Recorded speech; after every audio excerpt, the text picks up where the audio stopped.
Hello guys, आज के session में हम डिस्कस करेंगे test for blood clotting and bleeding disorder. तो टेस्ट ऑफ ब्लड क्लॉटिंग में इंपॉर्टेंट आएंगी हमारी bleeding time, clotting time and prothrombin time. तो पहला है ब्लीडिंग टाइम। ब्लीडिंग टाइम मतलब ये जो है वो टाइम इंटरवल है between onset of bleeding and stoppage of bleeding. मतलब ब्लीडिंग स्टार्ट हो रहा है, वहाँ से ब्लीडिंग बंद हो रहा है, उसका ड्यूरेशन है normal 1 to 6 minutes. Normal bleeding time क्या बताता है कि हमारा प्लेटलेट काउंट नॉर्मल है और साथ साथ में प्लेटलेट के फंक्शंस भी नॉर्मल है और हमारी कैपिलरीज भी नॉर्मल है। ब्लीडिंग टाइम प्रोलॉन्ग किस में होगा? पर्पुरा में, और नॉर्मल रहेगा हीमोफीलिया में। क्लॉटिंग टाइम, क्लॉटिंग टाइम मतलब ये है time interval between onset of bleeding to formation of blood clot fibrin thread. ठीक है, उसका ड्यूरेशन होगा 3 to 7 मिनट्स और ये प्रोलॉन्ग होगा हीमोफीलिया में। ठीक है, क्यों? क्योंकि हीमोफीलिया में जो फैक्टर 8 है वो डेफिशिएट होगा। ठीक है, तो यहाँ पे थ्रोम्बिन जो है वो बनेगा नहीं, क्योंकि फैक्टर 8 नहीं है तो इंट्रिंसिक पाथवे से थ्रोम्बिन नहीं बनेगा। ठीक है, यहाँ पे ब्लीडिंग टाइम नॉर्मल होगा हीमोफीलिया में, बट क्लॉटिंग टाइम प्रोलॉन्ग रहेगा। क्लॉटिंग टाइम रिड्यूस किस में होगा? फिजियोलॉजिकल कॉजेज़ की बात करें तो during menstruation and before and during parturition. ठीक है, और प्रोलॉन्ग्ड होगा पैथोलॉजिकल कॉजेज़ में हीमोफीलिया, फिर लीवर डिजीज़ है, कोई क्लॉटिंग फैक्टर नहीं बन रहा है, ए फाइब्रिनोजेनेमिया मतलब फाइब्रिनोजन नहीं बन रहा है, क्रिसमस डिजीज़ जिसमें एंटी हीमोफिलिक फैक्टर बी की डेफिशिएंसी है, विटामिन के की डेफिशिएंसी है, एंड डिसएमिनेटेड इंट्रावास्कुलर कोएगुलेशन। इन सब कंडीशन में क्लॉटिंग टाइम प्रोलॉन्ग्ड होता है।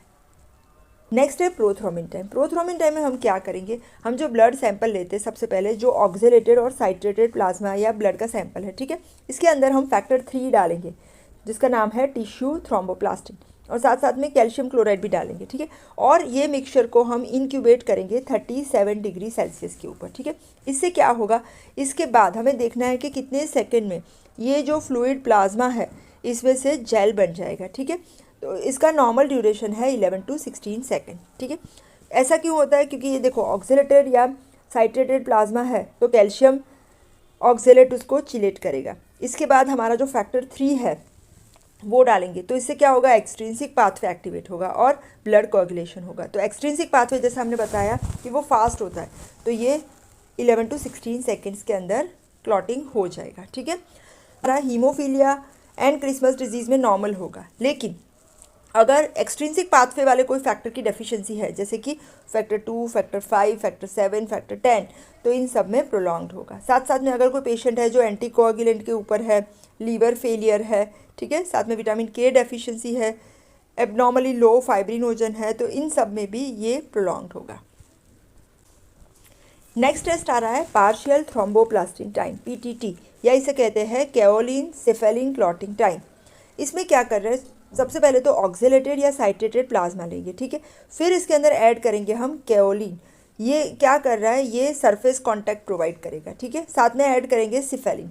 सिफेलिन क्या करेगा? फॉस्फोलिपिड प्रोवाइड करेगा, और साथ में ऐड करेंगे कैल्शियम क्लोराइड, तो कैल्शियम क्लोराइड से हमारे कैल्शियम आ जाएंगे, और इन सब मिक्सचर को हम इनक्यूबेट करेंगे 37 डिग्री सेल्सियस पे, और इसके बाद हम देखेंगे कि कितने सेकेंड में प्लाज्मा जेल बन रहा है। ठीक है, तो यहाँ पे इसका टाइम होगा अबाउट 40 सेकेंड। इसमें इंट्रिंसिक पाथवे भी एक्टिवेट हो जाता है। ठीक है, तो ये प्रोलॉन्ग्ड होगा हीमोफीलिया में, वॉन विलेब्रांड डिजीज़ में, या लीवर फेलियर है जिसमें क्लॉटिंग फैक्टर्स नहीं बनते, डेफिशिएंसी है हमारे क्लॉटिंग फैक्टर 12 की, एंटीकोगुलेंट थेरेपी के ऊपर है कोई पेशेंट, या इंट्रावास्कुलर क्लॉटिंग है, तो इन सब में ये प्रोलॉन्ग्ड रहेगा। जो टेस्ट है वो यूज़ होता है हमारे हिपेरिन थेरेपी को मॉनिटर करने के लिए भी।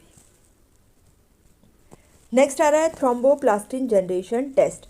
तो ये मेजर कर रहा है जनरेशन ऑफ थ्रोम्बोप्लास्टिन, मतलब कि हमारी जो इंट्रिंसिक मैकेनिज्म है इसकी कितनी एफिकेसी है वो मेजर करेगा। नॉर्मल वैल्यू है इसकी 12 सेकेंड, और ये थ्रोम्बोप्लास्टिन जनरेशन टाइम ये प्रोलॉन्ग्ड होगा जब डेफिशिएंसी होती है फैक्टर्स की जो हमारे प्रोथ्रोम्बिन एक्टिवेटर को बनाने के लिए चाहिए, मेनली इंट्रिंसिक मैकेनिज्म से, मतलब कि फैक्टर 8, फैक्टर 9, 10 एंड फैक्टर 5, इन सब की डेफिशिएंसी होगी, तो ये जो थ्रोम्बोप्लास्टिन जनरेशन टाइम है वो प्रोलॉन्ग्ड होगा। तो अगर पेशेंट को हीमोफीलिया है तो क्या होगा? प्रोथ्रोम्बिन टाइम नॉर्मल रहेगा and thromboplastin generation time prolonged होगा। अगर प्योर फैक्टर 7 डेफिशिएंसी है तो प्रोथ्रोम्बिन टाइम प्रोलॉन्ग रहेगा, क्योंकि प्रोथ्रोम्बिन टाइम हमारा एक्सट्रिंसिक पाथवे से जो ब्लड कोगुलेशन है उसको डिटेक्ट करता है, ठीक है। और थ्रोम्बोप्लास्टिन जनरेशन टाइम नॉर्मल रहेगा क्योंकि ये इंट्रिंसिक पाथवे बताता है। तो फैक्टर 7 हमारा एक्सट्रिंसिक पाथवे में आ रहा है। हीमोफीलिया में फैक्टर 8 है जो इंट्रिंसिक पाथवे में आ रहा है, ठीक है। और जब फैक्टर 10 की डेफिशिएंसी है तो दोनों prothrombin time and thromboplastin generation time दोनों ही प्रोलॉन्ग रहेंगे, क्योंकि फैक्टर 10 तो हमें चाहिए ही, इंट्रिंसिक पाथवे हो या एक्सट्रिंसिक, जो कॉमन है ना, 10 एक्टिवेटेड हो जाएगा, फिर इसके बाद 10 और 5 मिल करके प्लाज्मिनोजन एक्टिवेटर को एक्टिवेट करेंगे, ठीक है। तो इसमें दोनों ही प्रोलॉन्ग रहेंगे। नेक्स्ट है हमारा थ्रोम्बिन टाइम। थ्रोम्बिन टाइम क्या कर रहा है, ये मेजर कर रहा है हमारा जो फाइनल स्टेप है ब्लड कोगुलेशन का, और ये हमें बताता है कि कितना फंक्शनल फाइब्रिनोजन अवेलेबल है। इसमें क्या कर रहे हैं, थ्रोम्बिन ऐड करेंगे प्लाज्मा में और देखेंगे कि ये कैसे कन्वर्ट करेगा फाइब्रिनोजन को फाइब्रिन में। और इसके बाद थ्रोम्बिन ऐड करने के बाद जो क्लॉट बन रहा है वो विदिन 10 सेकेंड बनेगा। और प्रोलॉन्ग किस में होगा, अगर फाइब्रिनोजन कम है, हाइपोफाइब्रिनोजेनेमिया, या डिस्टर्ब्ड है, डिसफाइब्रिनोजेनेमिया, या डिसेमिनेटेड इंट्रावास्कुलर कोगुलेशन, या पेशेंट जो है वो हिपेरिन ट्रीटमेंट के ऊपर है, ठीक है। नेक्स्ट है हमारा क्लॉट रिट्रैक्शन टेस्ट। ये जो है वो मेजर कर रहा है कि कितना टाइम हमें चाहिए हमारे क्लॉट को रिट्रैक्ट होने के लिए। और ये क्लॉट रिट्रैक्शन हमारे प्लेटलेट्स का फंक्शन है। क्लॉट रिट्रैक्शन जो है वो 2 घंटे में स्टार्ट होता है और 24 आवर्स में कंप्लीट होता है। और क्लॉट रिट्रैक्शन कब रिटार्डेड होगा, कम हो जाएगा, जब थ्रोम्बोसाइट्स कम होते हैं, थ्रोम्बोसाइटोपिनिया। और अगर प्लेटलेट्स के फंक्शंस में डिस्टर्बेंस है, जिसे कहते हैं थ्रोम्बोस्थेनिया, तो इसमें ये क्लॉट सॉफ्ट और स्मॉल रहेगा, ठीक है। नेक्स्ट डिस्कस कर रहे हैं ब्लीडिंग डिसऑर्डर्स। तो ब्लीडिंग डिसऑर्डर्स क्या है, ये वो कंडीशंस है जिसमें हमारा ब्लीडिंग टाइम और क्लॉटिंग टाइम प्रोलॉन्ग्ड हो जाएगा, ठीक है। टाइप्स ऑफ ब्लीडिंग डिसऑर्डर्स में हमारे इंपॉर्टेंट वन है, एक है हीमोफीलिया, सेकेंड है पर्पुरा और तीसरा है वॉन विलेब्रांड डिजीज। स्टार्ट कर रहे हैं हीमोफीलिया से। हीमोफीलिया है वो group of sex linked inherited disorder है, मतलब कि इसका जो जीन है वो एक्स क्रोमोसोम के ऊपर है, ठीक है। तो मतलब यहाँ इसमें फीमेल्स जो है वो कैरियर होते, क्यों, क्योंकि ये सेक्स लिंक डिसऑर्डर है और रिसेसिव है, मतलब अगर दोनों एक्स क्रोमोसोम के ऊपर हीमोफीलिया का जीन है तो ही फीमेल्स में डिजीज़ होगा। लेकिन क्योंकि मेल्स में एक ही एक्स क्रोमोसोम होता है, तो मेल्स में अगर एक एक्स क्रोमोसोम के ऊपर ही हीमोफीलिया का जीन है तो भी इसमें डिजीज़ मैनिफेस्ट हो रही है, ठीक है।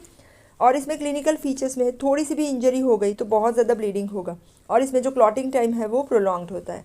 और कॉज क्या है, मेनली फैक्टर 8 की डेफिशिएंसी। और हीमोफीलिया बी एंड हीमोफीलिया सी में हीमोफीलिया बी है जिसे क्रिसमस डिजीज़ भी कहते हैं, जिसमें फैक्टर 9 की डेफिशिएंसी है। हीमोफीलिया ए जिसे क्लासिकल हीमोफीलिया कहते हैं, जिसमें फैक्टर 8 डेफिशिएंट है। और हीमोफीलिया सी जिसमें फैक्टर 11 की डेफिशिएंसी है। सिम्टम्स में यहाँ पे स्पॉन्टेनियस ब्लीडिंग होगी, मतलब ये ब्लीडिंग एक बार थोड़ा सा भी कट लग गया या कुछ टूथ भी निकाल रहे, एक्सट्रैक्ट कर रहे हैं, या कोई सर्जरी है तो ब्लीडिंग चालू हो गई तो बंद ही नहीं होगी। फिर जीआईटी में भी हेमरेजेस हो सकते हैं, यूरिनरी ट्रैक में भी हेमरेजेस हो सकते हैं, जॉइंट में भी हेमरेज ब्लीडिंग हो गया तो स्वेलिंग हो जाएगी, पेन हो जाएगा। और कभी कभी यूरिन में जो ब्लड आता है जिसे कहते हैं हीमेच्यूरिया। ट्रीटमेंट में जो मिसिंग फैक्टर है, फैक्टर 8 या 9 या फैक्टर 11, तो उसे रिप्लेस करते हैं, उसे फैक्टर 8 वाला जो ब्लड है वो ट्रांसफ्यूज़ करते हैं। नेक्स्ट ब्लीडिंग डिसऑर्डर है, उसका नाम है पर्पुरा। इसके अंदर ब्लीडिंग टाइम प्रोलॉन्ग्ड होता है। क्लिनिकल फीचर्स में क्योंकि यहाँ पे प्लेटलेट है, इसकी आइदर डेफिशिएंसी होती है या प्लेटलेट अपने फंक्शन अच्छे से नहीं कर रहे, तो छोटे छोटे टाइनी हेमरेजिक स्पॉट्स होंगे कुछ एरियाज़ के ऊपर, ठीक है। और ये पर्पल कलर की स्पॉट है, इसीलिए ये डिजीज़ को कहते हैं पर्पुरा। और इसके टाइप्स है डिपेंडिंग ऑन द कॉज। एक है थ्रोम्बोसाइटोपेनिक पर्पुरा, मतलब प्लेटलेट थ्रोम्बोसाइट्स जो है वो कम हो जाते हैं, तो यहाँ पे ब्लू कलर के स्पॉट्स होते हैं। दूसरा है थ्रोम्बोस्थेनिक पर्पुरा, मतलब प्लेटलेट नॉर्मल है लेकिन उनके फंक्शन नहीं हो रहे ठीक से, ठीक है। और तीसरा है इडियोपैथिक थ्रोम्बोसाइटोपेनिक पर्पुरा। इसका कोई कॉज पता नहीं है, इडियोपैथिक है थ्रोम्बोसाइट्स का जो डेफिशिएंसी है वो, ठीक है। नेक्स्ट है वॉन विलेब्रांड डिजीज़। इसके क्लिनिकल फीचर्स है, इसमें भी एक्सेसिव ब्लीडिंग हो रही है, अगर माइल्ड ट्रॉमा है तो भी। कॉजेज में आएगा वॉन विलेब्रांड फैक्टर की डेफिशिएंसी। वॉन विलेब्रांड फैक्टर है ना, जो प्रोटीन होता है वो सिंथेसिस हो रहा है हमारे एंडोथीलियम, जो हमारी ब्लड वेसल डैमेज हो रही है, उसमें से वॉन विलेब्रांड फैक्टर रिलीज़ होगा, साथ साथ में प्लेटलेट्स भी रिलीज़ कर सकते हैं वॉन विलेब्रांड फैक्टर को। और अगर इसकी डेफिशिएंसी है तो हमारे जो प्लेटलेट है ये एंडोथीलियम के साथ एडहेर नहीं होंगे, ठीक है। और इससे फैक्टर 8 की भी डेफिशिएंसी होती है, ठीक है। क्लिनिकल फीचर्स में इसमें दोनों के फीचर्स आएंगे, पर्पुरा के भी और हीमोफीलिया के भी। एक और अप्लाइड एस्पेक्ट है थ्रोम्बस। थ्रोम्बस मतलब इंट्रावास्कुलर क्लॉट। इंट्रावास्कुलर मतलब ब्लड वेसल के अंदर जब ब्लड कोगुलेट होता है, ठीक है, तो इसे थ्रोम्बस कहते हैं। नॉर्मली थ्रोम्बस नहीं बनता, क्यों? क्योंकि जो हमारे क्लॉटिंग फैक्टर्स होते हैं ना, वो एक तो इनएक्टिव फॉर्म में होते हैं, दूसरा हमारा जो एंडोथीलियम है वो स्मूथ होता है, इसीलिए जब कोलेस्ट्रॉल जमा हो तो एंडोथीलियम स्मूथ नहीं रहता और इसके बाद क्लॉट बनता है। फिर हमारा जो ब्लड है ना वो सर्कुलेशन में होगा। थर्ड, हिपेरिन जो है वो हमारे ब्लड में है। और नंबर 4 एंटी थ्रोम्बिन 3 है, ये भी हमारे ब्लड को क्लॉट नहीं होने देता। तो थ्रोम्बस कब बनता है? सबसे पहला, अगर हमारी ब्लड वेसल को इंजरी हुई है, कोई भी इन्फेक्शन है, कोई भी मैकेनिकल ऑब्स्ट्रक्शन है, तो क्लॉट बन सकता है। दूसरा, अगर हमारा एंडोथीलियम रफ हो गया है, जैसे मैंने बताया इन्फेक्शन हो गया, एथेरोमा हो गया, तो इससे भी रफ हो सकता है, तो क्लॉट बन सकता है, ठीक है। थर्ड, हमारा ब्लड फ्लो स्लगिश हो गया है, कार्डियक एक्शन कम है, या फिर ब्लड प्रेशर लो है, तो स्लगिश ब्लड फ्लो है, तो भी ब्लड क्लॉट हो सकता है। कुछ टॉक्सिन्स है जो भी ब्लड क्लॉट करते हैं। आरबीसीज जब एग्लूटिनेट होते हैं तो भी ब्लड क्लॉट हो सकता है। कंजेनाइटली प्रोटीन सी जो है उसकी एब्सेंस हो, प्रोटीन सी हमारा क्या कर रहा है, फैक्टर 5 और फैक्टर 8 को इनएक्टिवेट कर रहा है, तो अगर प्रोटीन सी कंजेनाइटली एब्सेंट होगा तो फैक्टर 5 और फैक्टर 8 इनएक्टिवेट नहीं होंगे, मतलब फैक्टर 5 और फैक्टर 8 बहुत ज़्यादा एक्टिवेट हो गए और वो ब्लड क्लॉट कर देंगे, ठीक है। तो ये सब कॉजेज़ हो गए थ्रोम्बस के। थ्रोम्बस बन गया तो क्या होगा? तो सबसे पहला ये जो थ्रोम्बस है वो हमारी ब्लड वेसल को ऑक्लूड कर रहा है, साथ साथ में ये एम्बोलस भी बना रहा है साथ साथ में ये एम्बोलस भी बना रहा है। एम्बोलस मतलब ये जो थ्रोम्बस है या इसका थोड़ा सा पार्ट ये डिटैच हो जाएगा और ब्लड में पास होकर के कहीं कोई सर्कुलेशन में जा करके ब्लॉक करेगा। जैसे पल्मोनरी सर्कुलेशन में जाएगा, इसे पल्मोनरी एम्बोलस कहते हैं। ब्रेन में जाएगा, इसे सेरिब्रल एम्बोलस कहते हैं। कोरोनरीज में जाएगा, इसे कोरोनरी एम्बोलस कहते हैं। या फिर ये इश्चेमिया भी कर सकता है। इश्चेमिया मतलब ब्लड फ्लो कम हो जाना, कहीं पे भी जा करके ये एम्बोलस गया तो ये ब्लड फ्लो को कम करेगा। और अगर ये एम्बोलस पूरे ब्लड वेसल को ब्लॉक कर रहा है तो इन्फाक्शन भी कर सकता है। इन्फाक्शन और इश्चेमिया में क्या डिफरेंस है? इश्चेमिया मतलब decrease blood flow to the organ और टिश्यू, और इन्फाक्शन मतलब एब्सेंस ऑफ ब्लड फ्लो, पूरा ब्लड फ्लो बंद हो गया, ठीक है। तो यहाँ पे जो टिश्यू का एरिया है वो इन्फाक्शन में चला जाएगा। कॉमनली ये इन्फाक्शन हमारे हार्ट, ब्रेन, लंग्स, किडनी या स्प्लीन में हो सकता है, ठीक है। तो ये हो गया हमारा थ्रोम्बस फॉर्मेशन। तो यहाँ पे हमने bleeding test, bleeding disorders and thrombus ये डिस्कस किया। Thank you so much.